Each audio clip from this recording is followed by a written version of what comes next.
Ini juga kawan-kawan yang diundang ya, dalam rangka Konfes memperingati Hari Tani Nasional yang jatuh pada tanggal 24 September. Besok Partai Buruh bersama salah satu inisiator Partai Buruh, yaitu kawan-kawan Serikat Petani Indonesia, Bang Henry Saragi, ya ketua umumnya, dan Bang Ruli sebagai sekretaris umum dari SPI, bersama kawan-kawan SPI, adalah salah satu inisiator pelanjut Partai Buruh, dan kami dari Partai Buruh mensupport, mendukung peringatan Hari Tani Indonesia dengan melakukan rangkaian acara yang dimulai hari ini ya, dimulai dengan konvers dan diakhiri nanti aksi di depan DPR pada tanggal 27 September 2022.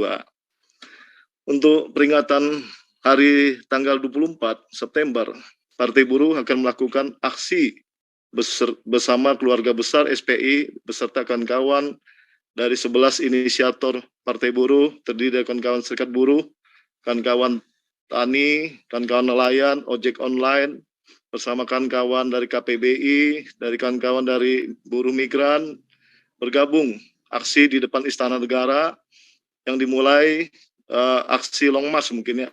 Long March dari Jambi, kawan-kawan dari Jambi, dan disambut di Istana Negara pada tanggal 24 dan akan menghadap pejabat Istana Negara dalam rangka menyampaikan aspirasi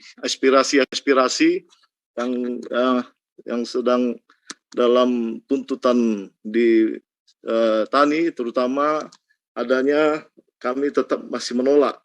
Pertama, tuntutannya menolak lahirnya Undang-Undang Cipta Kerja, yang mana Undang-Undang Cipta Kerja masih berseberangan dengan spirit Undang-Undang tahun 1960 tentang reforma agraria, yang mana substansi Undang-Undang Cipta Kerja ini masih mengakomodir kepentingan modal, kepentingan investasi, dan menjadi legitimasi untuk merampas tanah milik petani, masyarakat adat, dan orang-orang yang bekerja di perdesaan. Hal ini dapat dilacak juga lebih jauh dari pasal-pasal yang konfrontasional dalam Undang-Undang Cipta Kerja, terutama pembentukan bank tanah. Ya, bank tanah ini juga adalah kepentingan investasi dan pembangunan mendistorsi pelaksanaan reforma agraria di Indonesia. Yang kedua, lahirnya hak pengelolaan yang memfasilitasi izin usaha bagi perusahaan korporasi dan di atasnya dapat diberikan lain dari hak guna usaha, hak guna bangun, dan hak guna pakai dari pihak ketiga. Yang ketiga, pemberian hak prioritas kepada pemegang hak untuk melakukan pembaruan, perpanjangan hak yang sebenarnya masuk dalam objek TORA, termasuk perusahaan korporasi yang tidak memiliki izin untuk mendapat prioritas dengan alasan keterlanjuran. Yang keempat, pelepasan kawasan hutan untuk food estate sebagai bahan dari proyek State Nasional atau PSN. Selanjutnya, yang kelima, konversi lahan pangan ke non-pangan dengan dalih pembangunan kepentingan umum. Inilah salah satu bagian dari tuntutan Hari Tani kami akan dilakukan di depan Istana Negara pada tanggal 24 September, dimulai jam 10 pagi sampai jam 3 siang. Kami mengajak seluruh keluarga besar Partai Buruh, termasuk dari Esko Pusat sampai kawan-kawan sampai Esko Kecamatan, untuk bergabung untuk wilayah Jakarta, DKI, Banten, Depok, Kerawang, Bekasi, dan juga di daerah-daerah seluruh Indonesia kita akan instruksikan untuk melakukan aksi-aksi dari kawan-kawan 11 inisiator Partai Buruh. Selanjutnya, sore hari kita akan memperingati Hari Tani dengan melakukan acara syukuran dan penyerahan cenderamata atau tanda penghargaan kepada para pahlawan tani, yaitu di Gedung Usmar Ismail, dimulai jam 4 sore sampai jam 7 sore. Itulah rangkaian aksi-aksi dalam rangka memperingati Hari Tani Indonesia pada tanggal 24 September. Pada intinya, tuntutan kita tetap menolak adanya Undang-Undang Cipta Kerja yang kita munculkan di Hari Tani besok. Kira-kira itu gambaran kegiatan Partai Buruh dalam rangka memperingati Hari Tani seluruh Indonesia. Silakan. Ya baik, terima kasih Bung Sekjen. Barusan adalah Sekretaris Jenderal dari Partai Buruh, Ferry Nuzardi. Untuk aksi tanggal 24 itu kita Serikat Petani bersama Partai Buruh secara khusus akan memaksimalkan mobilisasi massa dari Jawa Barat dan Banten. Kita perkirakan sekitar 5.000 sampai 7.000 massa kita akan lakukan aksi di tanggal 24 di depan istana. Dan tanggal 27 mudah-mudahan Partai Buruh bisa juga bergabung dengan teman-teman aliansi yang besar, aliansi masyarakat adat, aliansi gerakan reforma agraria, maupun juga di lingkungan gerakan perempuan. Dan ini tentunya akan lebih diperkirakan sekitar 10.000 sampai 12.000 massa yang akan kita lakukan gedung.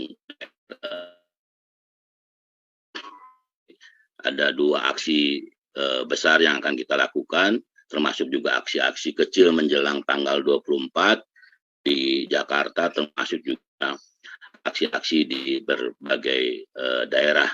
Kita serukan untuk teman-teman SPI dan juga gerakan lain termasuk Partai Buruh untuk melakukan aksi-aksi di depan gedung gubernur maupun juga DPRD di tingkat provinsi. Begitu.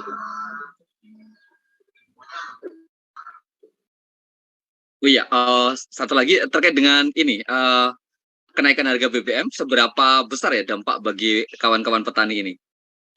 Ya, tentunya sangat terasa ya, di mana kita ketahui bersama-sama kita baru terlepas mulai bangkit dari situasi pandemi selama beberapa tahun ini, dan kita juga ketahui yang seperti saya gambarkan tadi, situasi petani di kita masih sangat memprihatinkan, dari mulai kebijakan-kebijakan yang ada, misalnya subsidi pupuk yang terjadi justru tidak menyentuh secara langsung petani. Kita ketahui banyak kebocoran, termasuk juga sebenarnya subsidi pupuk itu tidak langsung kepada petani, tapi subsidi itu diberikan kepada perusahaan-perusahaan pupuk gitu. Dan SPI sebenarnya menginginkan bahwa subsidi itu harus dilakukan untuk misalnya di ujung, di hilir, yaitu terhadap harga, sehingga ada jaminan harga yang pasti. Kalaupun misalnya biaya produksinya artinya meningkat, sementara biaya produksi tetap meningkat, sementara tidak ada jaminan harga terhadap produksi pertanian. Belum lagi bagaimana kebijakan terhadap misalnya organisasi-organisasi petani yang dibentuk di luar oleh pemerintah, itu terkesan atau tidak mendapat legitimasi, bahkan tidak mendapat akses daripada program-program yang dilaksanakan oleh yang ada di pemerintahan. Dan itu juga yang menyebabkan artinya petani-petani kecil, petani-petani tidak punya tanah, itu tidak terakomodir terhadap program-program yang ada di pemerintahan. Karena di dalam Undang-Undang Perlindungan dan Pemberdayaan Petani, bahwa memang hanya organisasi petani yang dibentuk dan diakui oleh pemerintah lah yang bisa mengakses program-program yang ada. Dan itu kita sudah lakukan upaya uji materi di Mahkamah Konstitusi, dan SPI dimenangkan, sehingga harus segera dilakukan perubahan terhadap Undang-Undang Pemberdayaan dan Perlindungan Petani itu berkaitan dengan kelembagaan petani. Jadi semua organisasi atau lembaga petani yang dibentuk oleh pemerintah atau inisiatif rakyat sendiri harus menerima mendapatkan akses. Ditambah situasi BBM saat ini sudah bisa dibayangkan dari mulai transportasi, distribusi hasil produksinya pasti akan naik, termasuk juga biaya produksi dari mulai misalnya penggunaan traktor, bahan bakarnya, tentu pupuknya, termasuk juga benih dan juga tenaga kerja akan terasa sangat naik. Dan satu sisi belum tentu juga ada jaminan, artinya kelayakan harga bagi produksi petani. Mungkin itu, dan juga kita lihat bahwa nilai tukar petani yang menjadi ukuran kesejahteraan petani, nilai tukar petani khususnya petani tanaman pangan itu masih di bawah angka impas atau angka 100, dan itu kita bisa lihat dalam misalnya 2 atau 3 bulan terakhir ini. Nah, itu belum ada keputusan kenaikan BBM. Kita lihat 1 bulan atau 2 bulan ke depan setelah pemerintah memutuskan kenaikan harga BBM, kita pastikan dan saya yakin artinya nilai tukar petani di mana biaya produksi dari usaha pertanian yang mereka hasilkan itu bisa menutupi kebutuhan hidupnya.